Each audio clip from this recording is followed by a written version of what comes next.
Hey guys, welcome to resource point. Myself Rishika and good morning to all of you. अभी हम लोग discuss करने वाले हैं साइंस एंड टेक, जो कि हमारी यहाँ पे एक साल की जो कंपाइलेशन है करंट अफेयर्स उसकी लेसन चल रही है। तो चलिए स्टार्ट करते हैं, ज़्यादा टाइम वेस्ट नहीं करते हैं और स्टार्ट करते हैं। काफ़ी दिन के बाद आप लोग की साइंस एंड टेक की लेसन आई है, लेकिन हाँ, इससे पहले जो है आपकी इन्वायरमेंट की और गवर्नमेंट स्कीम्स की इसी तरीके से पीपीटी के फॉर्म में आपकी लेसन आ चुकी है। तो ये पीटी 365 की है, विजन आई की। तो इसको आप पीपीटी के फॉर्म में हम लोग यहाँ पे देख रहे हैं, बट डोंट वरी, लेसन आपकी कंटिन्यू रहेगी। तो आइए देखते हैं, हम लोग अप टू यहाँ पे बैक्टीरियल डिजीज़ेस कुछ देख चुके थे, तो कुछ और यहाँ पे बैक्टीरियल डिजीज़ेस बाकी है, तो इसके बारे में भी देख लेते हैं। बात करते हैं यहाँ पे ग्लैंडर्स की।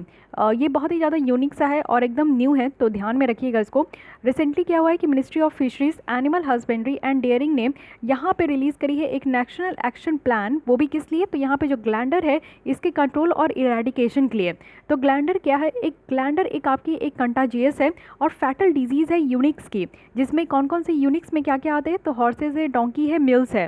Human can also get the diseases. It means कि ये आपका कंटाजियस डिजीज़ है, यानी कि बहुत ही तेज़ी से फैलती है, और एक फैटल डिजीज़ है, यानी कि मोस्टली आपको देखने को मिलेगा ना कि इसमें बहुत बुरा हालत हो जाता है इतने सारे एनिमल्स के। जैसे यहाँ पे हॉर्सेज वगैरह है, डोंकीज़ वगैरह है। इस फिगर में भी आप लोग देख सकते हो कि इस हॉर्सेज की क्या हालत हो रखी है। इनकी बॉडी पे पूरी तरीके से आपको बम्स वगैरह देखने को मिल रहा है। तो एक अलग सा ही बीमारी है जिसमें कि बहुत ही बुरी हालत हो जाती है इन सारे एनिमल्स की। साथ ही साथ ह्यूमन भी इससे इससे जो है आपके अफेक्ट हो सकते हैं, क्योंकि देखिए, एनिमल्स को जो भी डिजीज़ होती है ना, तो ये कहीं ना कहीं से जो है आपकी ह्यूमन बींग में भी ट्रांसफ़र हो जाती है। तो इस तरीके की डिजीज़ को आपको इस तरीके का डिजीज़ को आपको ध्यान में रखना होगा कि हाँ, ये एनिमल से जो है, अगर एनिमल को है तो ये ह्यूमन में भी ट्रांसमिट हो सकती है। साथ ही ये बैक्टीरियम बुरकोल्ट्रिया मैली, इसके द्वारा ये आपका होता है। अभी तक कोई भी इसकी वैक्सीन अवेलेबल नहीं है, तो ये सारी चीज़ें ध्यान रखनी है। ऐसे भी याद रख सकते हैं आप लोग, क्योंकि ये न्यू डिजीज़ आपको देखने को मिल रही है, तो शायद इसकी वैक्सीन अभी तक नहीं बनी होगी। तो दैट्स वाई आप लोग ऐसे ध्यान रखिएगा। फिगर ध्यान में रखिएगा, तो मे भी आप लोग को ध्यान रहेगा। ठीक है, ग्लैंडर्स याद रखिएगा, हॉर्सेस को इस तरीके से फिगर आपने देख ली तो आपके कहीं माइंड में जो है ना वो जाके फिक्स हो जाती है, तो उससे ईजी होता है सारी चीज़ों को रिमेंबर करना। तो इसलिए अगर आप लोग को डिजीज़ के बारे में नहीं पता होता है ना, तो सबसे बेस्ट थिंग है आप लोग को डिजीज़ के बारे में याद रखने की कि उसकी इमेजेस देख लीजिए। ओके, चलिए आइए अब नेक्स्ट आते हैं, ये है सैल्मोनेला। तो सैल्मोनेला है क्या? ये भी कुछ न्यू आपको देखने को मिलेगा। United state food and drug administration ने सैल्मोनेला बैक्टीरिया को पाया है, और ये जो है एमडीएच प्रोडक्ट में कंटामिनेशन इसका देखा गया है। कंटामिनेशन यानी कि गंदगी हो जाती है। ये एक ग्रुप ऑफ बैक्टीरिया है जो कि यहाँ पे फूड बॉर्न इलनेस पैदा करती है, यानी कि खाने के भोजन को पूरी तरीके से गंदी कर देती है, और वही भोजन अगर हम लोग खा लेते हैं तो उससे हमें बीमारी होती है, जिसको सैल्मोनेलिसिस कहते हैं। और ये हमें इंटेस्टिनल जो ट्रैक है ना उसको अफेक्ट करती है, यानी कि जो एक आपका लार्ज इंटेस्टाइन होती है, एक स्मॉल इंटेस्टाइन होती है। तो इस तरीके के आप लोग फिगर बनाए होंगे। ये लार्ज इंटेस्टाइन होती है, इसके अंदर आपका स्मॉल इंटेस्टाइन होती है, जिसको हम लोग हिंदी में आंत कहते हैं। तो इसको यहाँ पे जो है ये अफेक्ट करती है, क्योंकि फूड क्या होता है कि हम लोग खाते हैं तो ओसोफेगस से हमारे स्टमक में जाता है। उसके बाद इसको पचने में जो है ना हमारे इंटेस्टाइन में ये पचती है। उसके बाद जो आपकी पचने वाली जो खाना है वो आपकी जो है पूरे बॉडी में डिस्ट्रीब्यूट हो जाती है, लेकिन जो नहीं पचती है वो लार्ज इंटेस्टाइन में आपका कलेक्ट हो जाती है। तो इस तरीके से जो इंटेस्टिनल ट्रैक है इसको ये यहाँ पे अफेक्ट करती है। WHO ने आइडेंटिफाई करी है सैल्मोनेला को एज वन ऑफ द 4 की global causes of diarrhoeal diseases. तो डायरियल डिजीजेस की भी कॉजेज में देखा गया है। ह्यूमन बींग में अगर देखें तो जनरली ये कॉन्ट्रैक्ट होती है कैसे? तो अगर हम लोग यहाँ पे कंटामिनेटेड फूड खा लिए, या फिर कोई भी एनिमल ओरिजिन का है, जैसे कि एग है, मीट है, पोल्ट्री है, मिल्क है, तो ये सारी चीज़ें हम लोग कंजप्शन करते हैं। तो ये सारी चीज़ों से कंज्यूम करने से जो है ये डिजीज़ेस जो है ह्यूमन बींग में भी ट्रांसमिट हो जाती है। तो अगेन मैं बोल रही हूँ कि ये एनिमल ओरिजिन ये आपका डिजीज़ है, लेकिन देखिए फिर कैसे जो है ये ह्यूमन बींग में ट्रांसमिट हो रही है। तो मुझे नहीं लगता कि आज की डेट में कोई भी ऐसी डिजीज़ है जो एनिमल ओरिजिन है और ह्यूमन में ट्रांसमिट ना हो। तो ये एक कॉमन सेंस से भी आप लोग इस चीज़ को, इस तरीके की ऑप्शन दी जाएगी तो आप लोग इसको जो है टिक मार्क कर सकते हो। कुछ और फूड्स देखें, जैसे कि ग्रीन वेजिटेबल्स हैं। अगर ये देखते हो कि ग्रीन वेजिटेबल्स किससे कंटामिनेटेड होती है, तो मैन्योर से होती है, जो खाद वगैरह दिया जाता है। तो खाद में भी बहुत ज़्यादा जो है आपके देखने को मिलेगा कि केमिकल्स वगैरह मिलाए जाते हैं। तो उससे क्या होता है कि हमारे फूड जो है ना वो कंटामिनेटेड हो जाती है, और इससे क्या होता है कि ये ट्रांसमिशन हो जाती है, क्योंकि वही सारे भोजन जो है, वही सारी फल सब्जियां हम लोग खाते हैं, तो हमारे बॉडी में भी वही केमिकल आ जाती है, जिससे कि हम लोग को उस तरीके की बीमारी देखने को मिलती है। साथ ही ये पर्सन टू पर्सन ट्रांसमिशन भी है। ये भी हो सकता है फिकल ओरल रूट के थ्रू। तो ये भी आप लोग को ध्यान रखना है कि ये पर्सन टू पर्सन भी है, एनिमल टू पर्सन भी है। और सैल्मोनेला ये अगेन एक आपकी जो है यूनिक डिजीज़ देखने को मिलेगी। तो इस तरीके की यूनिक डिजीज़ का थोड़ा सा ख्याल रखिएगा और याद रखिएगा, ठीक है। अब आते हैं अदर डिजीज़। जिसको हम लोग रेयर डिजीज़ कहते हैं। तो इसके बारे में हम लोग ऑलरेडी मंथली मैगजीन में डिस्कस कर चुके थे, बट कोई ना, यहाँ पे देखते हैं कि रेयर डिजीज़ होता क्या है। मेनली यहाँ पे पहले समझिए कि न्यूज़ में क्यों थी। Ministry of health and family welfare ने रिसेंटली यहाँ पे रिलीज़ करी है एक national policy for rare disease. तो ये है क्या? रेयर डिजीज़ होती क्या है? ये एक तरीके की कंडीशन होती है जो लो प्रिवलेंस है, ज़्यादा लोगों को होती नहीं है और एक स्मॉल नंबर ऑफ पीपल्स को ही ये अफेक्ट करती है, अगर हम लोग दूसरे प्रिवलेंट डिजीज़ेस के कंपैरिजन में देखें जो कि जनरल पॉपुलेशन में बहुत ज़्यादा होती है। WHO भी इसको डिफाइन करी है कि रेयर डिजीज़ जो है ना, ये ऑफन आपको लाइफ लॉन्ग डिजीजेस जैसा देखने को मिलेगी और डिसऑर्डर कंडीशंस आती है, और ये प्रिवलेंस है यानी कि एक में होती है, एक इंसान आपको 1000 पर्सन में से एक को देखने को मिलेगा या तो नहीं भी देखने को मिलेगा। डिफरेंट कंट्रीज़ में इनका अपना खुद का डेफिनेशन है, लेकिन WHO ने हमारे कंट्री में जो है, WHO ने ऐसी जो है डेफिनेशन दी है कि 1000 में या तो एक इंसान को होती है या तो नहीं होती है, उसको हम लोग रेयर डिजीज़ कहते हैं। और हर एक अपनी कंट्री का जो है ना अपना अपना डेफिनेशन होता है, ऐसा नहीं कि WHO ने ये डेफिनेशन दे दी तो ये सारे कंट्रीज़ को फॉलो करते हैं, ठीक है। ये डिजीज़ जो है इसको हम लोग ऑर्फन डिजीज़ भी कहते हैं, क्योंकि रेयरेस्ट डिजीज़ है। और रेयर डिजीज़ इसलिए कहते हैं क्योंकि ये बहुत कम है। और आप लोग इसको कंपेयर कर सकते हो जेनेटिक डिजीज़ में। जेनेटिक डिजीज़ क्या होता है कि भर भर के हैं, अगर आपके पेरेंट्स को कोई डिजीज़ है जैसे कि डायबिटीज़ है, थायराइड है, BP है, तो ये सारी डिजीज़ आपको भी ट्रांसफ़र हो सकती है। आप लोग जितने भी सिबलिंग हो तो किसी ना किसी को तो डायबिटीज़ होनी पक्की है। तो ये क्या है कि जेनेटिक डिजीज़ है। तो जेनेटिक डिजीज़ तो बहुत ज़्यादा देखने को मिलती है, और आज के डेट में जो हमारे कंट्री में या फिर वर्ल्ड वाइड कंट्री में अगर आप लोग देखोगे ना कि डिजीज़ का जो बर्डन है वो मेनली यहाँ पे जेनेटिक डिजीज़ से ही निकल कर आती है। इसलिए आज के डेट में बायोटेक्नोलॉजी में इसका बहुत ज़्यादा इन्वेंशन हो रहा है, और हम लोग बात करते हैं जेनेटिक सीक्वेंसिंग के बारे में, ठीक है, कि यहाँ पे इसी जीन को काट के निकाल देना है, मॉडिफाई कर देना है। तो इस तरीके की टेक्निक हम लोग काम करते हैं। तो स्टार्टिंग में ही PT 365 के साइंस एंड टेक में हम लोग जेनेटिक सीक्वेंसिंग पढ़े थे, काफ़ी इंपॉर्टेंट है। लगातार 3-4 साल से जो है UPSC उस पर क्वेश्चन दी जा रही है। Cas9 भी आप लोग सुने होंगे, CRISPR-Cas9। तो ये सारी चीज़ों पर जो है ना UPSC का बहुत ज़्यादा ध्यान है, क्योंकि बहुत अच्छा इनोवेशन हुआ है, तो इस पर ध्यान रखिएगा। तो उसी से आप लोग कंपेयर कर सकते हो। एक तो जेनेटिक डिजीज़ है जो कि भर भर के हैं, दूसरी कौन सी डिजीज़ हो सकती है? रेयर डिजीज़ हो सकती है, जो कि बहुत ही ज़्यादा कम है। तो इस तरीके से आप लोग को ध्यान रखना है। और ये ऑर्फन डिजीज़ है, अगर कम है तभी तो इसकी जो है पेरेंट पता नहीं चल रहा है कि कौन है पेरेंट, कहाँ से ये डिजीज़ निकल कर आती है, और ऐसी डिजीज़ का जो है वो सर पैर हाथ पैर क्या है कुछ भी नहीं पता, लेकिन जेनेटिक डिजीज़ के पेरेंट्स हैं तभी पता चल रहा है। तो ऐसे भी आप लोग याद रख सकते हो कि ये ऑर्फन डिजीज़ है, और ये आपका जो है ना, ये आपका मार्केट होती है वो भी ड्रग डेवलपमेंट के लिए, जो कि इकोनॉमिकली ये वेबल नहीं है। और साथ ही साथ इसमें आप लोग देखोगे कि जेनेटिक डिजीज़ भी कुछ कुछ होती है। ये रेयरेस्ट एंड रेयर केस है, ठीक है। जेनेटिक डिजीज़ भी यहाँ पे इंक्लूड है, साथ ही रेयर कैंसर्स हैं, इन्फेक्शियस ट्रॉपिकल डिजीजेस हैं, डीजेनरेटिंग डिजीजेस हैं। तो ये सारी डिजीजेस हैं जिसको कि रेयर डिजीज़ के कैटेगरी में रखा गया, यानी कि रेयर डिजीज़ के कैटेगरी में सारी डिजीज़ आपकी आ जाती है, ठीक है। और साथ ही साथ आप लोग देखोगे कि 80% जो रेयर डिजीज़ है ये जेनेटिक इन ऑरिजिन ही होती है, और डिसप्रोपोर्शनेट जो है वो ये बच्चों को ही इम्पैक्ट करती है। तो ऐसा भी यहाँ पे कहा जाता है, और ये भी बिल्कुल ट्रू है, क्योंकि 80% जो यहाँ पे रेयर डिजीज़ है तो ये आपकी जेनेटिक ही होती है। तो जेनेटिक ही कहने का क्या मतलब है कि मान लीजिए कि रेयरेस्ट एंड रेयर केस में किसी भी पेरेंट को यानी कि मदर को अगर ये डिजीज़ हो जाती है, तो ये जो डिजीज़ आपका ट्रांसफ़र होता है, ये भी इसमें भी बहुत कम चांसेस है ना कि ये बच्चों को ट्रांसफ़र हो, लेकिन होता है तो बच्चों को ही ट्रांसफ़र होता है, और नहीं तो कहाँ से आएगा, है कि नहीं। लेकिन फिर भी इसका कुछ ऐसा नहीं कहा गया, लेकिन ऐसा ये अनुमान सारी चीज़ें लगाई गई है कि 80% भी जो रेयर डिजीज़ है ना ये जेनेटिक इन ऑरिजिन होती है और डिसप्रोपोर्शनेट होती है, जो कि बच्चों को ही इम्पैक्ट करती है, ठीक है। तो एक जगह तो आप लोग समझ गए कि जेनेटिक डिजीज़ है जो कि भर भर के लोगों को होती है, और उसमें से एक है आपकी जो रेयर डिजीज़ कहते हैं, लेकिन ये भी बहुत ही रेयरेस्ट ऑफ रेयर केस है, और ये भी आपका जो है इसमें से 80% जो है वो जेनेटिक डिजीज़ ही होती है, ठीक है। तो ये भी सोचने वाली बात है।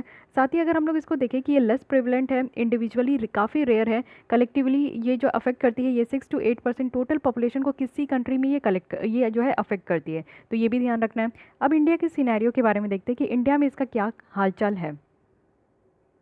तो इंडिया की हालचाल अगर हम लोग देखें तो 95% जो रेयर डिजीज़ है ना, इसकी भी कोई भी अभी तक जो है अप्रूव ट्रीटमेंट नहीं है, और लेस देन 1 जो 10% में है वही यहाँ पे डिजीज़ स्पेसिफिक ट्रीटमेंट ले पाते हैं, यानी कि हालत तो बहुत बुरी है।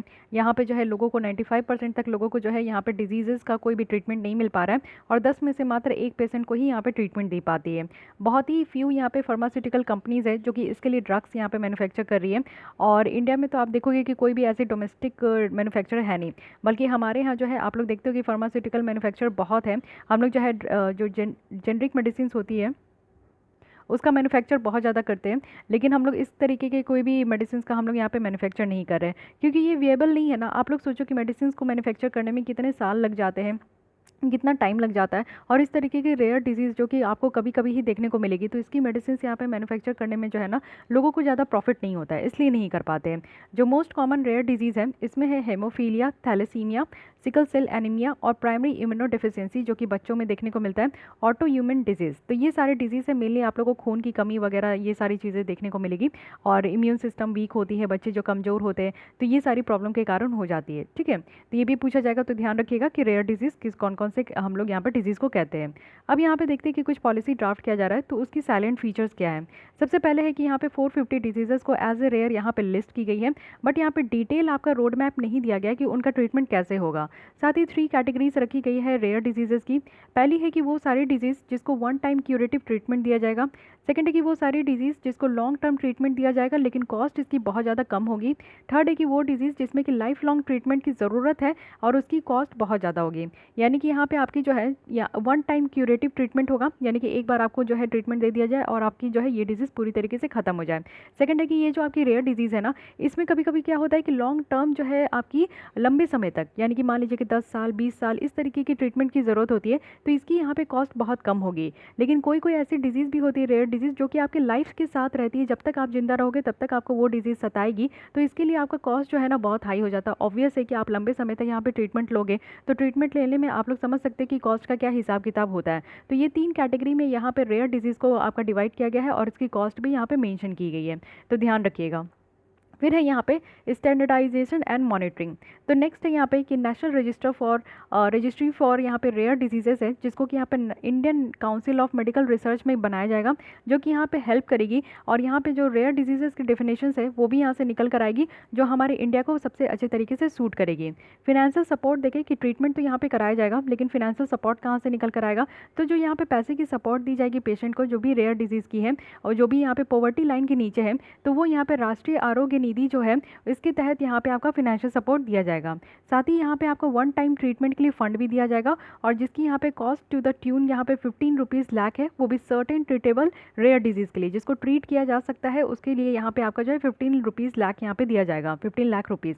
वो भी पेशेंट जो कि हेल्थ इंश्योरेंस स्कीम के अंदर आते हैं, जैसे कि आयुष्मान भारत है या फिर प्रधानमंत्री जन आरोग्य योजना है, तो वो भी यहाँ पे 40% जो पॉपुलेशन है उसको यहाँ पे कवर करेगी। लेकिन यहाँ पे कोई भी क्लैरिटी नहीं है कि सेंटर और स्टेट की रिस्पॉन्सिबिलिटी को लेकर और कैटेगरी थर्ड के पेशेंट का, यानी कि जो लाइफ लॉन्ग आपका ट्रीटमेंट होगा और जिसमें कॉस्ट बहुत हाई होगी, तो उसके लिए यहाँ पे कोई भी क्लैरिटी नहीं रखा गया है। तो ये भी ध्यान रखिएगा कौन कौन सी स्कीम के अंदर यहाँ पे आपका जो है इस तरीके का हेल्थ आपका सपोर्ट किया जाएगा। तो यहाँ पे आयुष्मान भारत है और प्रधानमंत्री जन आरोग्य योजना है, जो कि यहाँ पे 40% ऑफ पॉपुलेशन को कवर करेगी। तो ये सारी चीज़ें आप लोग को एकदम ध्यान रखना है। फिर है कि इंस्टीट्यूशनल फ्रेमवर्क कैसे किया जाएगा। तो गवर्नमेंट यहाँ पे प्लान कर रही है कि कुछ मेडिकल इंस्टीट्यूशन को वो यहाँ पे नोटिफाई करेगी कि सेंटर ऑफ एक्सीलेंस के लिए, यानी कि आप लोग जानते हो कि COE का बहुत ज़्यादा बोलबाला चल रहा है कि जो जो यहाँ पे आपकी इंस्टीट्यूशन अच्छी है तो उसको सेंटर ऑफ एक्सीलेंस के जो कैटेगरी है उसके अंदर रखा जा रहा है, तो centre of excellence for rare disease के कैटेगरी में रखा जाएगा। साथ ही एक इंटर मिनिस्ट्रियल कंसल्टेटिव कमेटी बनाई जाएगी, वो भी नेशनल लेवल पे, कि वो यहाँ पे जितनी भी ओवरसीज़ एक्टिविटीज़ हो रही है और कोऑर्डिनेट किया जाएगा वो भी रेयर डिजीज़ को लेकर। साथ ही एक रेयर डिजीज़ सेल भी बनाई जाएगी ministry of health and family welfare के अंदर, ICMR के अंदर और डिपार्टमेंट ऑफ फार्मास्यूटिकल के अंदर, और साथ ही साथ मिनिस्ट्री ऑफ केमिकल जो केमिकल एंड फर्टिलाइज़र है उसके अंदर इतनी सारी जो मिनिस्ट्री है उसमें आपका रेयर डिजीज़ को बनाया जाएगा, मतलब कि रेयर डिजीज़ सेल को बनाया जाएगा, रेयर डिजीज़ को बनाया जाएगा, तो रेयर डिजीज़ की सेल को बनाया जाएगा, ये भी ध्यान रखिएगा। फिर फंडिंग फ्रेमवर्क देखते हैं कि यहाँ पे किस तरीके से आपका क्रिएट किया जा रहा है। तो एक कॉर्पस फंड क्रिएट किया जाएगा सेंटर और स्टेट लेवल पे इस तरीके के रेयर डिजीज़ को ट्रीट करने के लिए, और यहाँ पे आपका रिकमेंड किया गया है क्राउड फंडिंग की एक तरीके का सोर्स होगा जिसमें कि जितने भी रेयर डिजीज़ की ट्रीटमेंट होगी उसके लिए फंड किया जाएगा, और हॉस्पिटल को भी एडवाइस किया जाएगा कि वो इस तरीके के केसेस को जो है ना डिजिटल प्लेटफॉर्म पे वो रिपोर्ट करे, जिससे कि यहाँ पे फंड को ज़्यादा से ज़्यादा गैदर कर पाएंगे। तो ये कॉर्पस फंड है, कॉर्पस फंड आपका जो है यहाँ पे लैप्स नहीं होने वाला है। मान लीजिए कि एक साल में यहाँ पे जो है आपकी 20 करोड़ रुपीज़ रखा गई, तो ऐसा नहीं है कि एक साल में अगर लोगों का यहाँ पे ट्रीटमेंट नहीं हुआ और ये 20 रुपीज़ आपकी नहीं खत्म हुई, तो ये आपका जो है ना ये कैरी ऑन होगा। और यहाँ पे आपका जो है क्राउड फंडिंग है, यानी कि यहाँ पे आपके डिफरेंट स्टेक होल्डर्स भी जो है वो इसमें फंड कर सकते हैं। तो इस तरीके का फंडिंग आपकी फ्रेमवर्क बनाई गई है। अवेयरनेस जनरेशन भी है, यहाँ पे कुछ मटेरियल को डेवलप किया जाएगा जाएगा, जिससे कि यहाँ पे जनरल पब्लिक में, पेशेंट में और उनके फैमिलीज़ में अवेयरनेस फैलाई जाएगी। साथ ही उनको हेल्थ केयर प्रोवाइडर्स के लिए ट्रेनिंग भी दी जाएगी। यानी कि लोगों को पता ही नहीं होता है इन सारे डिजीज़ के बारे में, सिकल सेल एनीमिया के बारे में या हेमोफीलिया के बारे में, तो ये सारी डिजीज़ के बारे में नहीं पता होता है। अब मान लीजिए कि आप यहाँ पे यूपीएससी की तैयारी कर रहे हो या फिर आप एग्ज़ाम की किसी भी तैयारी कर रहे हो, तो आप इतना इन डेप्थ जाके पढ़ रहे हो, तभी आप लोग इस तरीके के डिजीज़ेस के बारे में जो है आप लोग यहाँ पे देख पा रहे हो। आप लोग यहाँ पे नहीं पढ़ते तो आप लोग को भी नहीं पता होता कि ये रेयर डिजीज़ क्या होता है, ऑर्फन डिजीज़ क्या होता है कि नहीं पता होता। तो यही बात है कि लोगों को जागरूक करना ज़रूरी है। तो ये पूरी तरीके से ड्राफ्ट की जा रही है आपका, और 450 रेयर डिजीज़ को यहाँ पे इंक्लूड किया गया है, और ये सारी इसके क्राइटेरिया है, तो ध्यान रखिएगा। अब आते हैं कुछ रिलेटेड इन्फॉर्मेशन भी है, उसके बारे में देख लेते हैं। यहाँ पे है लाइसोसोमल स्टोरेज डिजीज़। अब ये क्या है, एकदम से न्यू डिजीज़ है। तो ये आपका group of about 50 rare inherited metabolic disorder है, जिसमें कि आपको डिफेक्ट देखने को मिलेगा लाइसोसोमल फंक्शंस में। अब ये लाइसोसोमल है क्या? लाइसोसोम्स जो है ना, एक तरीके की वेस्ट डिस्पोजल सिस्टम है सेल की, और ये जो है हमारे सेल को क्लीन करने में हेल्प करती है, जिससे कि हम लोग जो डाइजेस्ट करते हैं, यानी कि जो भी खाना हम लोग खाते हैं, ये हमारे खाना से माउथ से होते हुए ये इस तरीके की आपकी पाइप होती है, जिसको ओसोफेगस कहते हैं। ये डायरेक्टली जो है आपकी नीचे आती है और फिर स्टमक वगैरह में जाती है। फिर ये अपना काम जो है प्रोसेस स्टार्ट कर देती है, यानी कि फूड जो है वो आपकी डिफरेंट आपकी स्मॉल पीसेस में ब्रेक होती है। उसके बाद वहाँ पे जो है आपका उससे ब्लड निकाला जाता है। फिर आपकी डिफरेंट जो बॉडी को जो भी चीज़ रिक्वायर्ड होती है, विटामिन, प्रोटीन, मिनरल्स, वो सारी चीज़ें हमारे ब्लड में घुलकर वो चले जाती है। जो अनडाइजेस्टेड है वो हमारे जो है लार्ज इंटेस्टाइन में आती है। उसके बाद हमारे एनएस के होते हुए जो है वो हमारी जो है निकल जाती है। ठीक है, तो यहाँ पे लाइसोसोम्स क्या होती है ना, कि वेस्ट डिस्पोजल सिस्टम है, यानी कि ये जो सिस्टम है जहाँ पे हमारी जो अनडाइजेस्टेड फूड हमारी जो है एनस के थ्रू जो है हम लोग एक्सक्रीट करते हैं, तो ये डिस्पोजल सिस्टम है जिसको हम लोग लाइसोसोम्स कहते हैं, और ये हमारे सेल को क्लीन करने में काफ़ी ज़्यादा हेल्प करती है। और जितने भी मटेरियल हम लोग यहाँ पे डाइजेस्ट करते हैं ना, उसको यहाँ पे हम लोग को क्लीन भी करना होता है। तो ये सारी चीज़ें हैं यहाँ पे। इसको जो है सुसाइड बैग्स ऑफ सेल भी कहा जाता है। तो ये सारी जो है इनकी की टर्म्स है, तो इसको ध्यान रखिएगा। वैसे इतना हाई-फाई जो है आपसे नहीं पूछा जाएगा। कोई भी न्यू डिजीज़ के बारे में जब भी यूपीएससी आपको क्वेश्चंस पूछती है, तो बहुत ही जनरल सा स्टेटमेंट पूछती है, जिससे कि सारे लोग यहाँ पर टैकल कर सकें। अब थोड़ी ना हम लोग यहाँ पे पीएचडी करने बैठे हैं या फिर जो है हम लोग एमबीबीएस स्टूडेंट है, तो सारे लोग तो होते नहीं है। तो इन जनरल क्वेश्चन ही पूछा जाता है, तो आप लोग इतना रटने की ज़रूरत नहीं है। लेकिन हाँ, ध्यान में रखने का ज़रूरत है कि ये किस तरीके की डिजीज़ है। रेयर डिजीज़ आप लोग को याद रखना है, मेटाबॉलिक डिसऑर्डर है। मेटाबॉलिक डिसऑर्डर कहने का मतलब है कि आप लोग जो भी कुछ खा रहे हो दिन भर में, आपकी बॉडी का मेटाबॉलिज्म कैसा है, यानी कि आप खाना को पचा पा रहे हो कि नहीं, डाइजेस्ट कर पा रहे हो कि नहीं, आप जो है फिजिकल एक्टिविटीज़ कर पा रहे हो कि नहीं। तो मेटालिक डिसऑर्डर कह देती है, मान लीजिए कि आप लोग खाना खाए और आपकी खाना डाइजेस्ट नहीं हुई, तो आप लोग को जो है बहुत ही ज़्यादा अजीब सा फील होगा, या तो गैस फॉर्म हो जाएगा तो आप लोग अकबकाओगे, या फिर जो है आप लोग अनईजी फील करोगे। अगर आप लोग को बर्ड्स वगैरह भी आएगी तो आप लोग अनईजी फील करोगे। तो यही होती है मेटाबॉलिक डिसऑर्डर। ठीक है, और इससे क्या होता है कि डिफेक्ट देखने को मिलता है लाइसोसोमल फंक्शन में। तो ये सारी चीज़ें ध्यान रखिएगा। अब आते हैं नेक्स्ट हम लोग अपनी डिजीज़ में, जो कि है लिम्फेटिक फिलारियसिस। ओके, फिलारियसिस। तो इसके बारे में देखिएगा कि लिम्फेटिक फिलारियसिस है क्या। सबसे पहले इस फिगर को देख लीजिए, तभी आपकी जो है कंसेप्ट क्लियर हो जाएगी। काफ़ी आप लोग में से काफ़ी लोगों ने इस तरीके की डिजीज़ जो है अपने आंखों से देखा होगा, जिसको हम लोग लोकल लैंग्वेज में हाथी पाँव भी कहते हैं। यानी कि ये तो आपकी नॉर्मल लेग है, लेकिन ये आप लोग देख सकते हो कि ज़रूरत से ज़्यादा जो है एकदम से फूल गई है, तो इसको हम लोग हाथी पाँव भी कहते हैं। और इसको जो अगर टेक्निकल भाषा आप देखोगे तो लिम्फेटिक फिलारियसिस है। अब रिसेंटली न्यूज़ में की होती ये समझते हैं। रिसेंटली क्या हुआ है कि union ministry for health and family welfare ने नेशनल सिम्पोसियम को इनॉग्रेट करी है, और इसका थीम रखा गया है united to eliminate lymphatic filariasis and sign the call to action to eliminate जो लिम्फेटिक फिलारियसिस बाय 2021।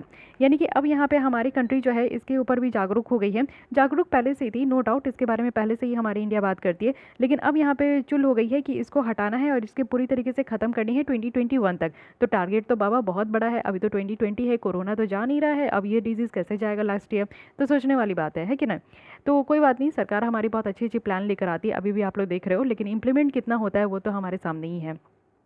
तो यहाँ पे पहले हम लोग इसके बारे में बेसिक देखते हैं, क्योंकि क्वेश्चंस आपका यहीं से निकल कर आएगा। ठीक है, मैं क्या बोली कि जनरल क्वेश्चंस आते हैं। आप लोग अगर प्रीवियस ईयर के कोई क्वेश्चंस अगर डिस्कस चाहते हो, तो मैं इसको क्या करूँगी ना कि नेक्स्ट जब साइंस एंड टेक की करूँगी, तो इससे रिलेटेड ना प्रीवियस ईयर जितनी भी डिजीजेस से क्वेश्चन आई है, मैं वो आपको सॉल्व करा दूँगी। तो आप लोग उससे आइडिया ले सकते हो ना कि हाँ कैसी क्वेश्चन आती है। इतना ज़्यादा आप लोग जो डरते हो कि साइंस एंड टेक मैम कैसे हो पाएगा, साइंस बैकग्राउंड का नहीं हूँ मैं, तो इसको कैसे टैकल करूँ, वीक पोर्शन है।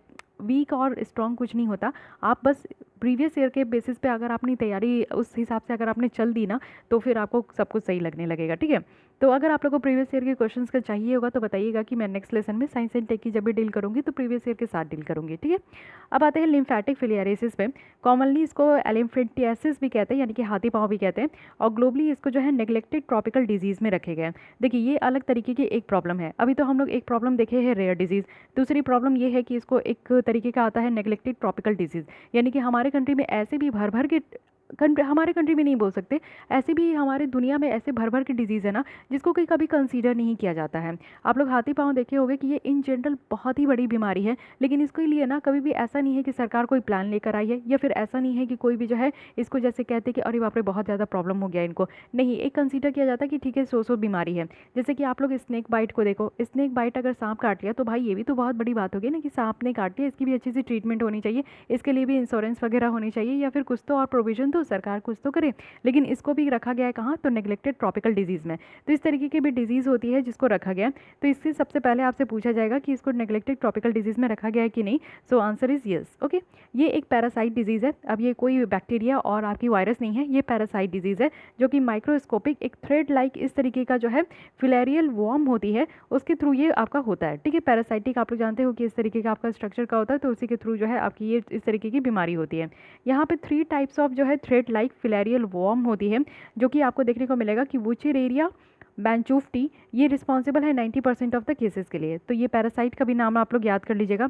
इन्फेक्शन जो है ना ये कब होती है, जब ये फिलेरियल जो पैरासाइट है ये ह्यूमन से ट्रांसमिट होती है, ह्यूमन में ट्रांसमिट होती है, वो भी मॉस्किटो के थ्रू, जैसे कि क्यूलेक्स है, एनोफिलिस है, एडीज है। तो ये दोनों मॉस्किटो का तो आतंक बहुत ज़्यादा है। एडिस इजिप्टी का आप लोग मुझे पता है, एनोफेलिस की पता है कि ये दोनों जो मॉस्किटो है और ये दोनों फीमेल मॉस्किटो है, इन लोगों ने तो आतंक मचा रखी है। आज की डेट में आप लोग जितना भी मॉस्किटो से रिलेटेड डिजीजेस देखते हो, इन दोनों का ज़्यादा हाथ है, ठीक है। अब यहाँ पे क्यूलेक्स बेचारी ये भी आ गई है। तो मॉस्किटो से होने वाली जो है ये आपकी बीमारी है, लेकिन मॉस्किटो के थ्रू ये पैरासाइट जो है ह्यूमन बींग के अंदर आपकी जो है प्रवेश कर जाती है। इन्फेक्शन की बात करूँ तो यूजुअली ये एक्वायर्ड होती है चाइल्डहुड में और बच्चों में ही होती है, लेकिन इसकी डैमेजेस जो है ना हिडन होती है, यानी कि ये हमारे लिम्फेटिक जो सिस्टम है उसको डैमेज कर देती है, लेकिन वो दिखती नहीं है जल्दी। और ये हमारी जो है ना लिम्फेटिक सिस्टम को इम्पेयर कर देती है, जिसके कारण एक एबनॉर्मल इनलार्जमेंट हो जाता है, यानी कि हमारे पैर में जो है ना बड़ी सी एकदम फूल जाती है और इससे बहुत पेन भी होता है, डिसेबिलिटी भी होती है और सोशल स्टिग्मा भी है। सोशल स्टिग्मा कहने का मतलब है कि लोग जो है ना एक अलग नज़र से देखते हैं। इस तरीके के अगर आप लोग देखे होंगे कि जिनका इस तरीके का पाँव होता है उनसे लोग दूरी बना के रखते हैं, उनको टच करना नहीं प्रेफर करते, उनके साथ जो है वो खाना हेल्दी जो रिलेशन होता है नहीं मेंटेन करना चाहते हैं, क्योंकि उन लोगों को लगता है कि ये स्प्रेड हो जाएगी। तो इस तरीके का सोशल स्टिग्मा हो जाता है, लेकिन ऐसा नहीं है। अब रिपीटेड मॉस्किटो बाइट अगर हम लोग देखें कि सेवरल मंथ तक अगर ये करते रहे या फिर ईयर तक भी अगर आपको इस तरीके के मच्छर काटते रहे, तो इससे क्या होगा कि लिम्फेटिक फिलियरिसिस हो सकती है। और पीपल्स जो है ना लॉन्ग टाइम तक जो है अगर ट्रॉपिकल और सब ट्रॉपिकल एरिया में रह रहे जहाँ पर डिजीज़ काफ़ी कॉमन है और ग्रेटर रिस्क दिखती है इस तरीके का इन्फेक्शन का, तो ये तो आम सी बात है कि हो सकती है। शॉर्ट टर्म टूरिस्ट जो है ना उनके लिए ये लो रिस्क है, जो कि कोई भी टूरिस्ट आते हैं घूमते हैं और फिर चले जाते हैं ट्रॉपिकल एरिया में, तो उनको इस तरीके की डिजीज़ जल्दी देखने को नहीं मिलेगी। अब हम लोग देख लेते हैं अपनी इंडिया की हालचाल कि लिम्फेटिक फिलियरिसिस का हमारे इंडिया में क्या क्या हालचाल है। तो हमारे इंडिया में ये one of the biggest public health challenge कहा गया है, जो कि आज की डेट में इंडिया फेस कर रही है। इंडिया में बात करें तो 650 मिलियन इंडियंस हैं, वो भी 21 स्टेट में और यूनियन टेरिटरीज़ में, जो कि यहाँ पर रिस्क में है लिम्फेटिक फिलियरिसिस को लेकर। इन्फेक्शन लेवल अगर हम लोग देखें तो ये रिड्यूस हुआ है, यानी कि जो थ्रेशोल्ड लेवल था उससे यहाँ पे कम हुई है, और वो भी ऑलमोस्ट यहाँ पे 37%, वो भी डिस्ट्रिक्ट की। और एक्टिव ट्रांसमिशन आप देखोगे तो 160 डिस्ट्रिक्ट में अभी भी ये जो है अच्छे तरीके से ट्रांसमिट हो रही है। अब बात करते हैं कि सरकार इसके लिए क्या कर रही है। अभी तो यहाँ पे बहुत बड़ी प्रोग्राम लेकर आई है कि अगले साल ही इसको एलिमिनेट कर देंगे, लेकिन इसके अलावा भी क्या क्या अभी तक काम किया गया है इसको देख लेते हैं। इंडिया ऐसी फर्स्ट कंट्री है साउथ ईस्ट एशिया में जिन्होंने ड्रग रेजिम को यहाँ पे अडॉप्ट करी है कि वो यहाँ पे लिम्फेटिक फिलियरिसिस को प्रिवेंट करेगी। बहुत अच्छी बात, हम लोग फर्स्ट है इस चीज़ों में। 2004 से अगर हम लोग बात करें तो इंडिया ने यहाँ पे 2 तरीके की पिलर स्ट्रैटेजी अडॉप्ट करी है। सबसे पहला है कि हम लोग को प्रिवेंशन करनी है मास ड्रग एडमिनिस्ट्रेशन से, जिसमें कि हम लोग 2 एंटी फिलियरिक ड्रग्स ले रहे हैं, और यहाँ पे दूसरी है कि कि मॉर्बिडिटी मैनेजमेंट और डिसेबिलिटी प्रिवेंशन सर्विस है, जो कि जो भी इस डिजीज़ से अफेक्ट हो रहे हैं उनको यहाँ पे हम लोग इस तरीके का प्रिवेंशन दे रहे हैं। यानी कि पहला तो है कि 2 ड्रग्स की मिक्सचर हम लोग यहाँ पे दे रहे हैं, डीईसी और जो है इस तरीके का ड्रग्स का नाम आप लोग भूल के भी याद मत कीजिएगा, ये यूपीएससी इतनी बड़ी गलती नहीं करती है। तो पहला क्या है कि हम लोग को यहाँ पे ड्रग्स देना, यानी कि 2 कॉम्बिनेशन ऑफ ड्रग्स यहाँ पे दी जा रही है। और सेकंड थिंग क्या है कि यहाँ पे डिसेबिलिटी अगर हो रही है ना तो उसको प्रिवेंट किया जाएगा जो भी इस डिजीज़ से अफेक्ट हो रहे हैं। थर्ड है कि यहाँ पे गवर्नमेंट जो है वो आपका जो है accelerated plan for elimination of lymphatic filariasis 2018 में ही लॉन्च करी थी। और ये आपका जो है इंटेंसिफाइंग एफर्ट का ये एक पार्ट था जिसमें कि एलिमिनेशंस करनी है इस तरीके की डिजीज़ का। फिर है कि इंडिया जो है ना अब इसका यानी कि ट्रिपल ड्रग थेरेपी को यूज़ करने के लिए एकदम रेडी है, वो भी फेस्ड मैनर में। और ये आपका स्टार्ट हुआ है नवंबर 2019 से। और इसमें जो है स्टेट गवर्नमेंट भी काम करी है, दूसरे पार्टनर भी यहाँ पे काम कर रहे हैं कि हाई लेवल ऑफ कंप्लाइंस हो सके ये सारे ड्रग्स का, वो भी कम्युनिटीज़ जो कि एंडेमिक डिस्ट्रिक्ट में रह रहे हैं। एंडेमिक डिस्ट्रिक्ट कहने का मतलब है कि वो सारे डिस्ट्रिक्ट जहाँ पे इस तरीके की डिजीज़ जो है ना काफ़ी ज़्यादा प्रिवलेंट है। तो यहाँ पे जो है काम शुरू हो चुका है लास्ट ईयर से, नवंबर 2019 से, और ट्रिपल ड्रग्स थेरेपी यहाँ पे दी जा रही है। तो ये भी ध्यान रखिएगा। तो ये पूरी बात रही हमारी इंडिया की तरफ से कि क्या क्या काम किया गया है। तो अच्छा खासा काम किया गया है कि हम लोग इस तरीके की डिजीज़ पे ध्यान दे रहे हैं और उसको एलिमिनेट किया जा रहा है। ठीक है, अब बात कर लेते हैं यहाँ पे नेग्लेक्टेड ट्रॉपिकल डिजीज़ के बारे में बात की गई है। तो इससे भी बेसिक्स आपका क्वेश्चन पूछा जा सकता है। तो यहाँ पे आपको टर्म्स का मीनिंग पता होना चाहिए कि इसका मीनिंग क्या कहा जा रहा है। तो सबसे पहले है कि एक diverse group of communicable disease है जो कि ट्रॉपिकल और सब ट्रॉपिकल कंडीशंस में आपको देखने को मिलेगा। और इसके बीच में जो आपको दिखने को मिलेगी वो यहाँ पे 149 कंट्रीज़ आती है। तो 149 कंट्रीज़ में इस तरीके का भी कुछ डिजीज़ है जो कि कम्युनिकेबल डिजीज़ है, कम्युनिकेट करने से भी ये आपका डिजीज़ जो है फैलता है। तो इस तरीके की डिजीज़ जो है ना उसको यहाँ पे नेग्लेक्टेड ट्रॉपिकल डिजीज़ कहा गया है। तो ये जो है आपका नेग्लेक्टेड जो है फार्मास्यूटिकल इंडस्ट्री रिसर्च और डेवलपमेंट में भी है, जो कि एफर्ट्स लगाया गया है। क्यों? क्योंकि लिमिटेड जोग्राफिकल इंसिडेंस है, स्मॉल मार्केट साइज है इस तरीके के ड्रग्स का। साथ ही ये जो अफेक्ट करती है ये आपका मोर देन 1 बिलियन पीपल को करती है और cost developing economics billion of dollar हर एक साल है। तो इस तरीके के डिजीज़ का जो मार्केट साइज़ भी है ना वो बहुत कम है, जोग्राफिकल इंसिडेंस भी बहुत कम है, क्योंकि आप देखते हो कि ये आपका ट्रॉपिकल और सब ट्रॉपिकल रीजन में ही है। और यहाँ पे अफेक्ट कितने हो रहे हैं? तो मोर देन 1 बिलियन पीपल भी यहाँ पे अफेक्ट हो रहे हैं। और यहाँ पे सबसे ज़्यादा आपका जो है वो इकोनॉमिक्स को डेवलप करने में भी ये काफ़ी अच्छा खासा कॉस्ट यहाँ पे देती है। पॉपुलेशन की बात करें जो कि पॉवर्टी में है, गरीबी में है, उनके पास ना कोई साफ़ सफाई है और वो इन्फेक्शियस वेक्टर और जो डोमेस्टिक एनिमल है उनके कांटेक्ट में बहुत ज़्यादा रहते हैं, तो वो सबसे ज़्यादा जो है इस तरीके की डिजीज़ से अफेक्ट हो जाते हैं। इंडियन गवर्नमेंट की बात करें तो वो भी यहाँ पे प्लेज करी है कि कुछ डिजीज़ को, जैसे कि लिम्फेटिक फिलियरिसिस है, विसेसल यहाँ पे आपका जो काला आजार बोलते हैं, उसको एलिमिनेट करने के लिए यहाँ पे भी इंडिया ने प्लेस कर रखी है, यानी कि शपथ ली है, एकदम कसम खाई है इंडिया ने भी। अब सस्टेनेबल डेवलपमेंट की गोल की बात करें तो ये भी यहाँ पे एक इफेक्टिव फ्रेमवर्क रख रही है कि किस तरीके से हम लोग जो है नेग्लेक्टेड ट्रॉपिकल डिजीज़ को यहाँ पे हम लोग हटा सके। अब सस्टेनेबल डेवलपमेंट गोल जो है 2015 से 2030 तक का टारगेट है कि इसको 15 साल में हम लोग को पूरा करना है। टोटल यहाँ पे गोल आपकी जो है 17 रखी गई है। तो यहाँ पे वेलबिंग की भी बात की जाती है, एक गोल है जिसमें वेलबिंग की बात की जाती है, तो इसलिए यहाँ पे ह्यूमंस और वेलबिंग का काफ़ी ज़्यादा ख्याल रखा जा रहा है। ठीक है, तो नेग्लेक्टेड ट्रॉपिकल डिजीज़ के बारे में हम लोग देख लिए। अब देखते हैं कि इसमें WHO की क्या रिकमेंडेशन है।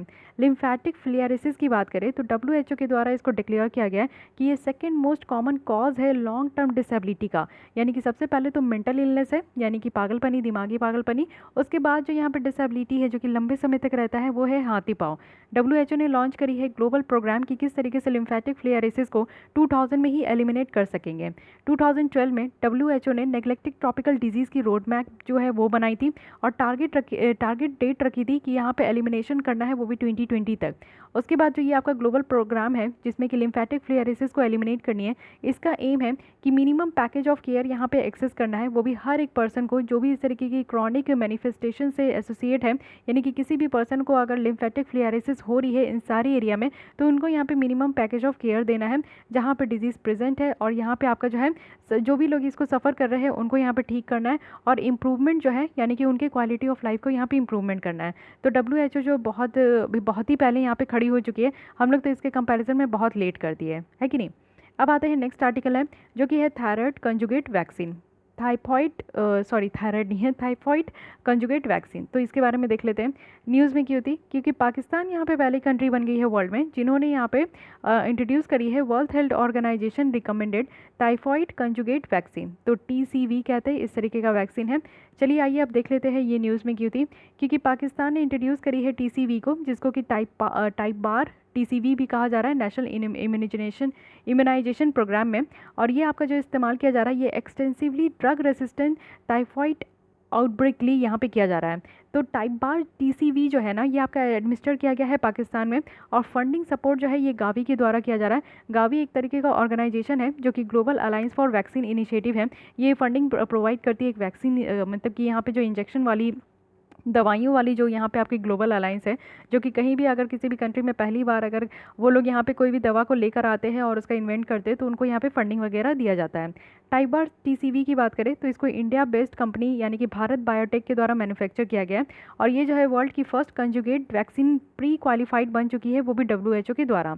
तो हमारे यहाँ ये इसको मैन्युफैक्चर किया गया है, लेकिन इसको इंट्रोड्यूस कौन कर रहे हैं तो पाकिस्तान ने करी है, और ये भी जो ड्रग रेसिस्टेंस टाइफॉइड आउटब्रेक है ना उसके अगेंस्ट में। तो ड्रग रेसिस्टेंस क्या होता है कि जैसे भी आप लोग यहाँ पे टाइफॉइड एक डिजीज़ है, उसमें आप लोग अगर कोई भी दवा लेते हो और वो आपके बॉडी में कोई काम नहीं करती है तो उसके लिए यहाँ पे जो है आपको ड्रग रेसिस्टेंस यानी कि आपको इस तरीके का ड्रग्स लेना है जो कि आपके बॉडी में रेसिस्ट कर गई, तो उसको हटाने के लिए एक्सटेंसिवली यहाँ पे जो है आपका इसका इस्तेमाल किया जाता है। ठीक है, तो एंटी ड्रग्स भी लिया जाता है, तो ये ड्रग रेसिस्टेंस है, तो इसलिए यहाँ पे आपका जो है इस तरीके का ड्रग रेसिस्टेंस हो गई है, तो उसको हटाने के लिए इस तरीके की जो है वैक्सीन ली जा रही है। ठीक है सॉरी। अब आते हैं गावी के बारे में।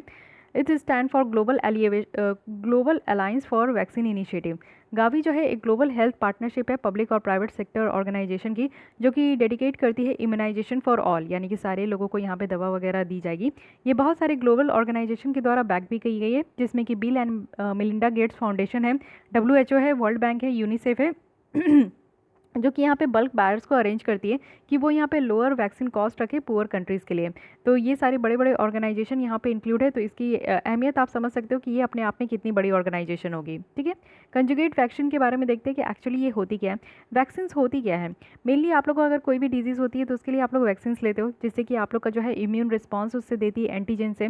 एंटीजन क्या होती है, एक आपका बैक्टीरिया या वायरस का आपका एक फॉरेन पार्ट होता है जो कि आपके जो है इम्यून सिस्टम जो है उससे रिकॉग्नाइज होती है।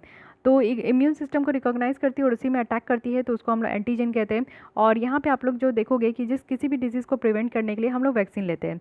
यूजुअली आप लोग देखोगे कि ये एक डेड वर्जन होता है किसी भी बैक्टीरिया और वायरस का वैक्सीन में, तो ये हमारे इम्यून सिस्टम जो है ना इससे रिकॉग्नाइज कर पाती है एंटीजन को हमारे लाइफ में। और बहुत सारे जो वैक्सीन है ना इसमें सिंगल एंटीजेंस होते हैं जो कि बॉडी उसको रिकॉग्नाइज कर पाती है। और ये जो एंटीजेंस होते हैं कुछ बैक्टीरिया की, वो एलिसिट नहीं होते, एक स्ट्रॉन्ग रिस्पॉन्स नहीं दे पाते इम्यून सिस्टम से। तो ये जो वैक्सीनेशन है ना ये वीक एंटीजन के अगेंस्ट में होती है, जो कि हमारे पर्सन को, जो कि पर्सन है ना तो उनको इतना ज़्यादा प्रोटेक्ट नहीं करती है लाइफ में।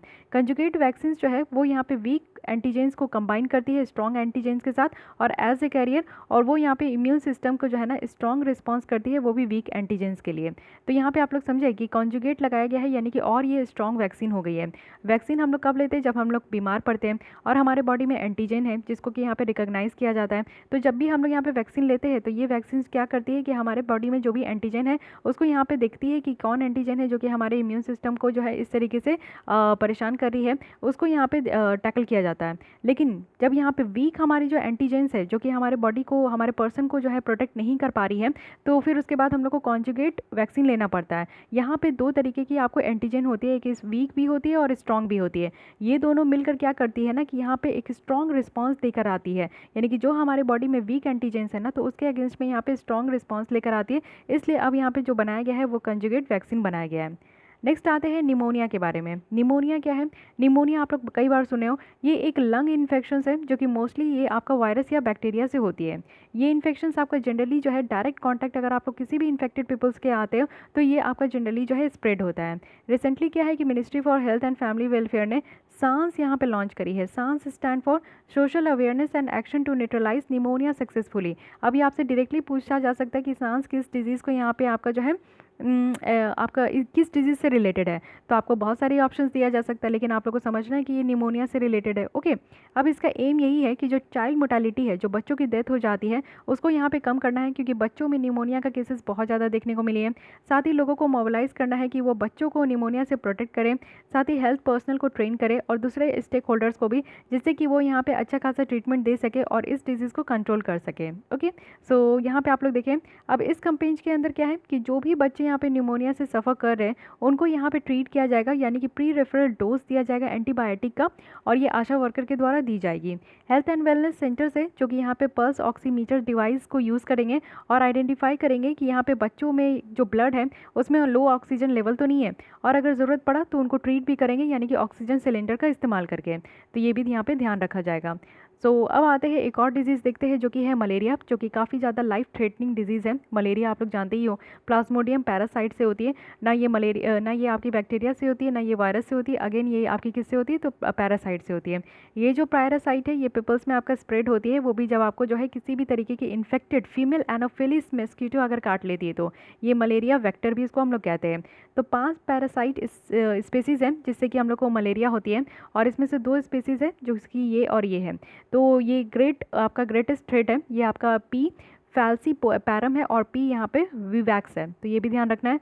रिसेंटली अल्जीरिया और अर्जेंटीना है जिनको WHO के द्वारा ये ऑफिशियली रिकॉग्नाइज़ किया गया है कि अब इस कंट्री में मलेरिया फ्री हो चुकी है, यानी कि मलेरिया की एक भी केस नहीं आई है। सर्टिफिकेशन यहाँ पे ग्रांट तब किया जाता है जब कोई भी कंट्री ये प्रूव कर देती है कि 3 साल से कंसेक्यूटिव 3 साल से जो है उनकी कंट्री में जो है किसी भी तरीके का केस नहीं निकल कर आया है। ग्लोबली अगर देखें तो टोटल 38 कंट्रीज़ और टेरिटरीज़ है जो कि अब तक यहाँ पे मलेरिया फ्री डिक्लेयर हो गई है, और साथ ही साथ मालदीव्स और श्रीलंका है जिन्होंने इस स्टेटस को 2015 और 2016 में अचीव करी है। अब यहाँ पे मलेरिया आप लोग देखो कि होता क्या है।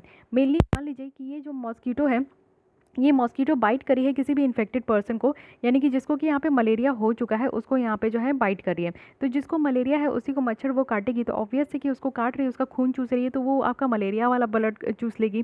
तो ये क्या होगा कि ये जाके आपको जो है काटेगी किसी अच्छे पर्सन को जिनको मलेरिया नहीं है, तो उनका क्या करी, उनको इन्फेक्ट कर दी, यानी कि लंग लीवर जो है उनका इन्फेक्ट हो गया, फिर जो है उनके रेड ब्लड सेल जो है वो भी इन्फेक्ट हो गए। फिर ये जो है इस तरीके का आपका प्रोसेस जो है पूरा सर्किल घूमते रहता है कि वो उसको काट के फिर मच्छर उड़ के जो है किसी और को काट ली जो कि नॉन इन्फेक्टेड है, फिर उनको इन्फेक्ट हो जाएगा। तो इस तरीके से जो है आपका मलेरियल डिजीज़ जो है वो आपका चलते रहता है। अब आगे देखते हैं E2020 इनिशिएटिव। WHO यहाँ पे डिफरेंट कंट्रीज़ के साथ और दूसरे पार्टनर्स के साथ काम कर रही है, वो भी E2020 इनिशिएटिव में, कि किस तरीके से मलेरिया को एलिमिनेट करे हमारे कंट्री में, वो भी 2020 तक। तो अब ये तो भयावह सिचुएशन हो गई, ठीक है, 2020 तक हम एलिमिनेट करना है, पहले कोरोना से तो टैकल कर ले। अब ये ग्लोबल टेक्निकल स्ट्रैटेजीज का पार्ट है, वो भी मलेरिया 2016 से 2030 का है, जिसको यहाँ पे WHO के द्वारा इंडोर्स किया गया है, और इसका एम है कि हम लोग को ग्लोबल जो मलेरिया बर्डन है उसको 15 साल में यहाँ पे कम करना है, ड्रास्टिकली कम करना है, बहुत तेज़ी से कम करना है। तो ये भी आपसे पूछा जा सकता है कि E2020 इनिशिएटिव आपकी किस चीज़ से रिलेटेड है। So this is from the malaria. Okay, तो गाइस आज के लिए बस इतने ही हैं। काफ़ी लेसन हम लोग यहाँ पर डिस्कस कर लिए, काफ़ी बीमारी देख लिए, सुबह सुबह हम लोग इतने जो है यूनिक डिजीज़ के बारे में बात कर लिए। तो ठीक है, अवेयरनेस होनी चाहिए, मूड मत ख़राब कीजिएगा, अवेयरनेस होनी चाहिए। चलिए, अगर आप लोग को आज की लेसन अच्छी लगी और तो लाइक कर दीजिएगा, हेल्पफुल लगी तो लाइक कर दीजिएगा। फिर भी कोई डाउट करे, सजेशन है तो कमेंट कर सकते हैं।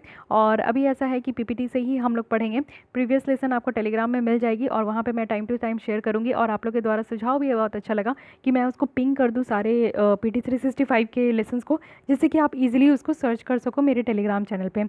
तो ज्वाइन कर लीजिएगा, रिसोर्स पॉइंट के नाम से मेरी टेलीग्राम चैनल है, वहाँ पर आपको PT 365 की अब तक की जितनी मैंने कवर कर रखी थी उसकी सारी आप लोग को लेसन वही मिल जाएगी। और ये जो PPT फॉर्म में है ना, ये आप लोगों को इसी में कंटिन्यू करना पड़ेगा, क्योंकि विज़न IAS की इस तरीके से डिमांड है तो मुझे इसका पूरा करना है, ठीक है।